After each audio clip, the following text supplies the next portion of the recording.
E tendering पर दो धड़ों में बटे सरपंच। पंचायत मंत्री देवेंद्र बबली के आवास पर सरपंच जुटे थे। मीटिंग के बाद सरपंचों में आपसी सहमति दिखी नहीं। देवेंद्र बबली ने आश्वासन दिया था, जिससे कि सरपंचों का एक गुट तो संतुष्ट नजर आया है, लेकिन दूसरा अभी भी नाराज है। और ज्यादा जानकारी के लिए खबरें अभी तक के संवाददाता गुलशन ग्रोवर हमारे साथ फोन लाइन पर जुड़ चुके हैं। जी गुलशन, सरपंचों में अब कहीं ना कहीं कह सकते हैं कि फूट आ गई है। एक बड़ा इरादा लेकर चले थे कि टेंडरिंग नहीं चाहिए, लेकिन अब कहीं ना कहीं दो अलग अलग गुट हो गए हैं। क्या कुछ इसको लेकर जानकारी? देखिए आरती, बिल्कुल सरपंच जो है दो धड़ों में बट चुके हैं, क्योंकि जो ई टेंडरिंग मुद्दे पर और कुछ और मांगों को लेकर कल हरियाणा सचिवालय में 3 घंटे तक जो है बैठक चली और पंचायत मंत्री देवेंद्र बबली के साथ ये बैठक हुई थी। लेकिन पूरी की पूरी जो वार्ता है वो बेनतीजा निकली। लेकिन एक धड़ा जो मंत्री ने आश्वासन दिया था कि जो आपने मांगे रखी हैं वो मुख्यमंत्री के सामने रखेंगे और कैबिनेट के सामने रखेंगे, तब उन मांगों पर विचार किया जाएगा। एक धड़ा ये कहने लगा कि जो मंत्री जी ने कहा है उनकी अच्छा गुलशन, इस वक्त हमारे साथ एसोसिएशन है सरपंचों की, उनके प्रदेश प्रवक्ता है सरपंच एसोसिएशन के रफीक हथौड़ी, इनका नाम है रफीक हथौड़ी। रफीक हथौड़ी जी, अब आप खबरें अभी तक के माध्यम से ये जानकारी जरूर दीजिए हमारे दर्शकों को कि आखिर ये पूरा माजरा क्या है। दो गुटों में बंटते सरपंच फिलहाल नजर आ रहे हैं, विवाद कहाँ है? नहीं मैडम, विवाद कुछ नहीं है, कहीं पे कोई विवाद नहीं है कि हम दो गुटों में कहाँ कहाँ बटे। हम आज भी एक परिवार की तरह हैं, आज भी एक संगठन परिवार की तरह हैं जी। कोई कहीं नहीं है। ये अलग बात थी कि इस चीज के ऊपर अपनी अपनी राय, अपनी अपनी सोच होती है।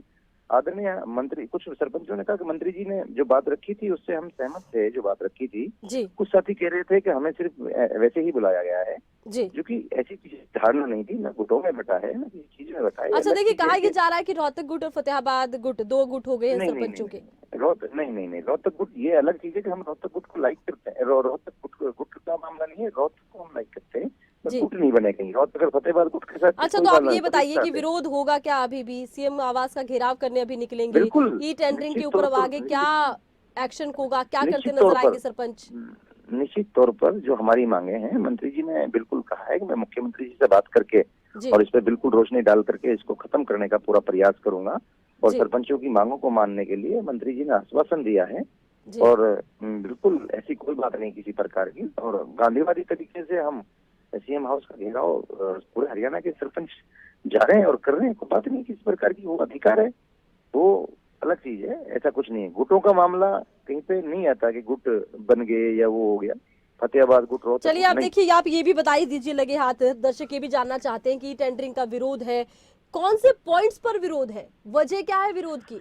क्योंकि तकनीक का इस्तेमाल तो हर कहीं हो रहा है, फोन आपके पास भी होगा, सभी सरपंचों के पास टच फोन है, क्या नहीं जानते नई तकनीक के बारे में? बिल्कुल बिल्कुल आपने ठीक कहा, आप बिल्कुल सही कह रही है मैडम इस बात को कि विरोध कहाँ है। विरोध यहाँ है कि जब बात आती है इस बात की, कैबिनेट मंत्री के पास में 15 करोड़ रुपए तक की पावर होती है, वो किसी भी संस्था के अंदर अपना चेक काट के देके आ सकता है जी। किसी भी संस्था के लिए पैसे का अलाउंस करके आ सकता है, किसी प्रदेश के अंदर किसी भी कोने में जाके किसी भी संगठन को, किसी भी उसको सरकारी संस्थाओं को मजबूत करने का काम करता है।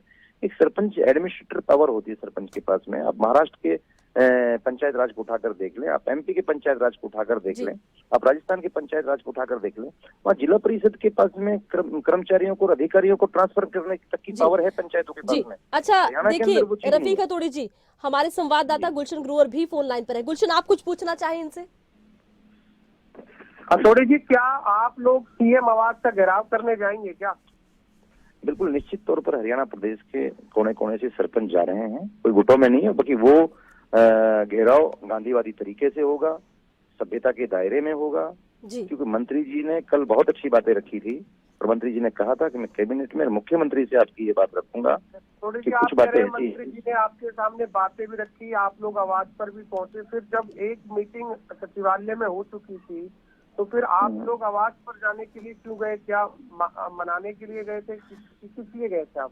नहीं, आवाज का वो हमारा बड़ा घर है, हमारा अभी पंचायत मिनिस्टर है, हमारा सेनापति है, हम अभी भी जा सकते हैं उसके पास, ये कोई मतलब नहीं बनता कि भाई हम नहीं जाएंगे उसके पास। हमारा सेनापति है, हम आप अपने लोग सेनापति कल के पास कह कभी भी रहे जा थे हम सकते हैं। विचार करेंगे सीएम आवास के घेराव का, आज आप कह बिल्कुल, रहे हैं आप हमारे जाएंगे हमारे CM आवास के हमारे घेराव। रोहतक वाले साथियों का सबका सुबह में बात हो गई है सारे साथियों से। सब साथियों ने ये कहा है, सारे साथियों ने, कि कोई बात नहीं, मंत्री जी की बातों से हम बिल्कुल सहमत हैं जो उन्होंने रखी हैं सारी बातें। बाकी संगठन के साथ में इस तरीके के जो रखा है गांधीवादी तरीके से जो सीएम हाउस का घेराव रखा है, चलिए मेमोरेंडम बस एक बार लेकर के ये साफ जाएंगे। कर दीजिए कि कुल कितनी पंचायतें आपके साथ हैं सीएम आवास का घेराव करने के लिए? सभी एक साथ है पूरा का पूरा जो, क्योंकि कहा यह जा रहा था कि रोहतक गुट तो इनकार कर रहा है कि हम कोई घेराव नहीं करेंगे, हम तो सहमत है। नहीं, दरअसल ठीक है, वो विचारों से सहमत हैं, हम मंत्री जी के विचारों से सहमत हैं कि जो उसने पॉजिटिव बातें कल रखी थी हमारे सामने, उनसे सहमत हैं। चलिए ऐसा नहीं है हाँ कि उससे हम असहमत हैं, सहमत हैं हम उनसे कि कल काफी आदर भाव से के साथ में उन्होंने सारे हरियाणा प्रदेश के ग्रामीण अंचल के जनप्रतिनिधियों का सम्मान किया था बैठा करके, और उसमें कोई ऐसा मामला सामने नहीं आया निकल करके। सब साथियों ने ये फैसला लिया कि क्यों ना हम जा करके सारे संगठन के साथी बैठ करके फिर एक बार हम मंत्री जी से बात करेंगे, बार मंत्री जी से बात करेंगे, वो हमारा सेनापति है पंचायत राज का। चलिए हम आप बात जुड़े करेंगे। रफीक हथौड़ी जी, बहुत बहुत शुक्रिया, आपने अपनी बात रखी। और गुलशन आपका भी बहुत बहुत शुक्रिया। तो अब देखिए प्रदर्शन की बात हो रही है और देखना ये होगा प्रदर्शन किस तरह का होगा, लेकिन ऐसे में महत्वपूर्ण ये जानना भी है कि टेंडरिंग के विरोध को लेकर मचा ये घमासान क्या शांत हो जाएगा।